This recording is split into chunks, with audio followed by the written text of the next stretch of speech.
5 teenagers, older teenagers, decided to go scuba diving on the Massachusetts. One of them came back. He made that sketch. He was frantic. He said, "That thing ate my 4 friends." Here's the story as he told it. They were scuba diving on a sunken ship called the Massachusetts. I've got page after page after page of interviews, stories and things about this crater, but he said, "We were an Air Force rescue raft bound for a sunken ship a few miles off the coast. Midway out, we got caught in a storm and dragged out to sea. When the storm cleared, we were in a dense fog. We began to hear strange noises, rather like the splashing of a porpoise. Also a sickening odor like dead fish. The noise got closer to the raft and we heard a loud hissing sound. Out in the fog, we saw what looked like a long pole about 10 feet high sticking straight up out of the water. On top was a bulb-like structure." He said it bent in the middle and went under. It appeared several more times, getting closer to the raft. The silence was broken once again by something out of the fog. I can only describe it as a high-pitched whine. We panicked. All 5 of us put on our fins and went into the water. "Keep together and try for the ship," I yelled. After we got in the water, we became split up in the fog. From behind, I could hear the screams of my comrades one by one. I got a closer look at the thing just before my last friend went under. The neck was about 12 feet long, brownish green and smooth looking. The head was like a sea turtle, except more elongated. He said the eyes were green with oval pupils. In a different book, he interviewed several folks after this happened, and then he stopped giving interviews altogether.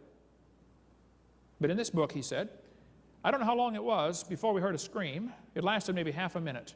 Then I heard Warren call, 'Hey, help me, it's got Brad. I've got to get out of here.' His voice was cut off abruptly by a short cry. 'Hey, Brad, Warren, hey, where is everybody?'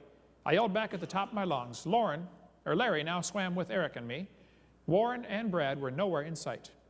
Right next to Eric, that telephone pole-like figure broke water. I could see the long neck and 2 small eyes.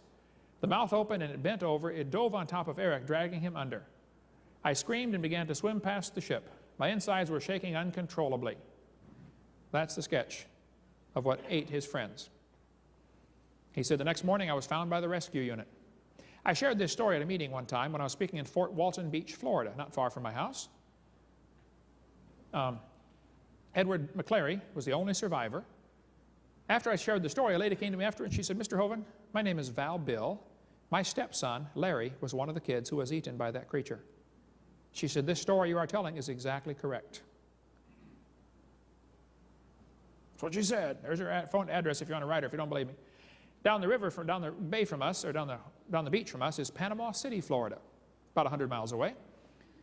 I was speaking down there, and a youth director came to me afterwards. He said, "Brother Hovind, I'm a youth director at a Lutheran church."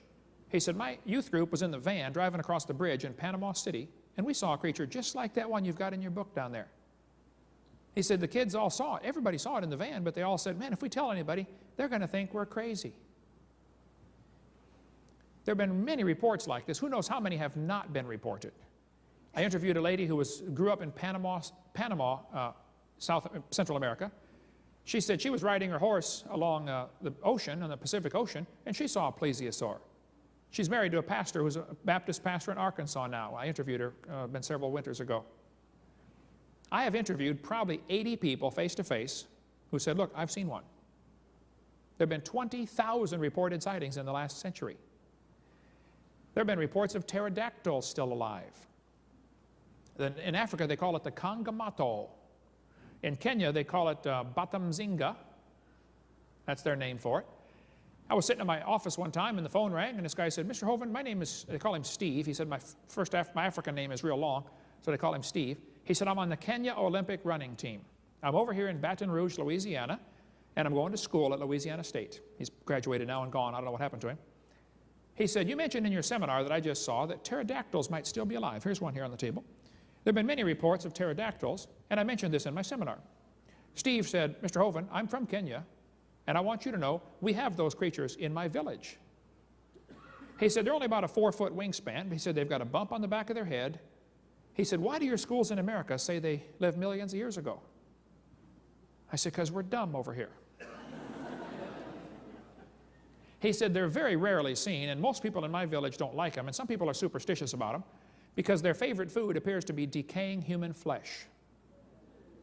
So if you bury somebody, you better bury them deep, or Kangamato will come dig them up and eat them." Frank Mellon, the African explorer, heard about rumors about an animal called the Kangamato lived in the Jiundu swamps in the northwest corner of northern Rhodesia, near the Belgian Congo.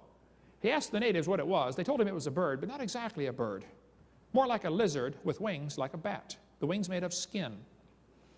He showed them pictures of pterodactyls, and all of them immediately plummeted for the pterodactyl, excitedly muttering, "Kangamato."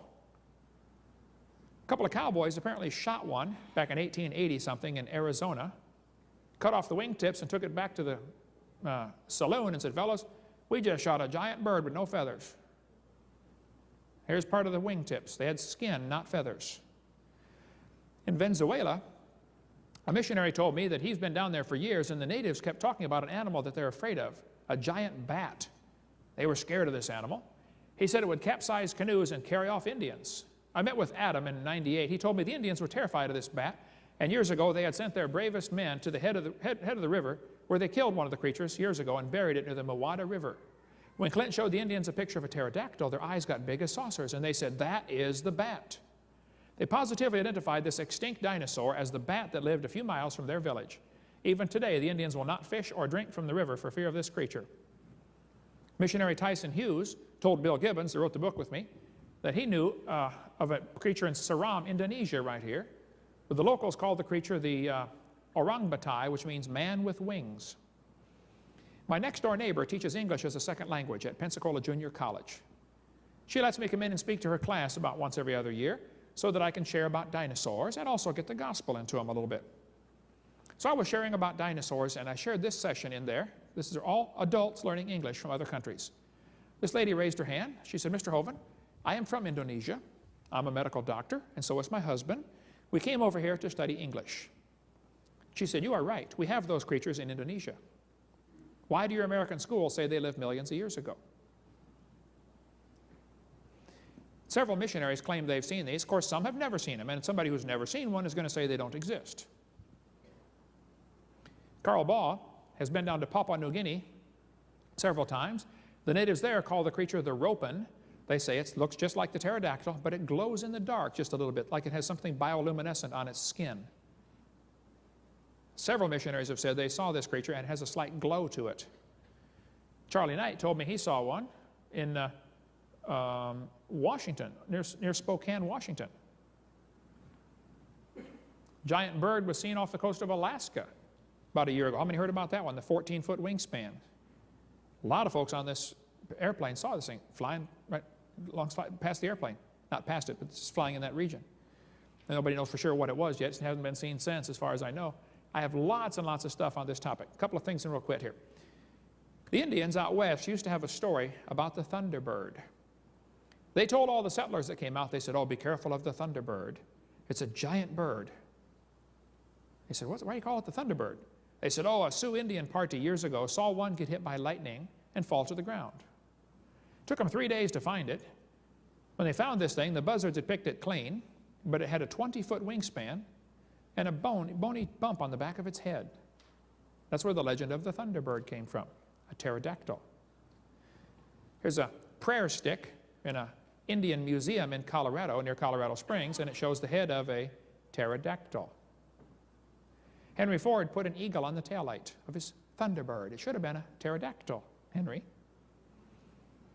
The French explorers came down the Mississippi in 1675. They stopped off where today the town of Alton, Illinois is, right across from St. Louis, and they saw this strange animal painted on the cliffs by the Indians. They said, "What is this big animal that you painted up there?" They said, "Oh, that's the piasaw bird." They said, "What's a piasaw bird?" They said, "Oh, a giant bird. Used to live up in the cliffs. He would swoop down and pick up Indians and carry them off." But a great chief prayed, and the Great Spirit showed him a way to kill this bird, and they finally killed this giant bird that terrorized our village. For years, they painted it up on the cliffs. When the white men took over the area, they kept the painting up there, kept painting the piasaw bird. They got tired of painting it, so one day they put up a big metal plaque. There's me underneath it. Huge metal plaque. Then they got afraid the plaque might fall, so they took it down in 1996. But if you go to Alton, Illinois today and look up Piasaw in the phone book, you'll see all sorts of people listed as Piasaw Dairy Queen and Piasaw Motors and stuff like that. The Piasaw legend is famous around that area. There's a Civil War photograph circulating around that claims to be people standing by a pterodactyl. Apparently the photo is fake, okay? So don't fall for that one if it comes around. But people say, "Brother Hovind, why do you go around and teach about dinosaurs?" Well, Satan is using them to turn our own kids away from God.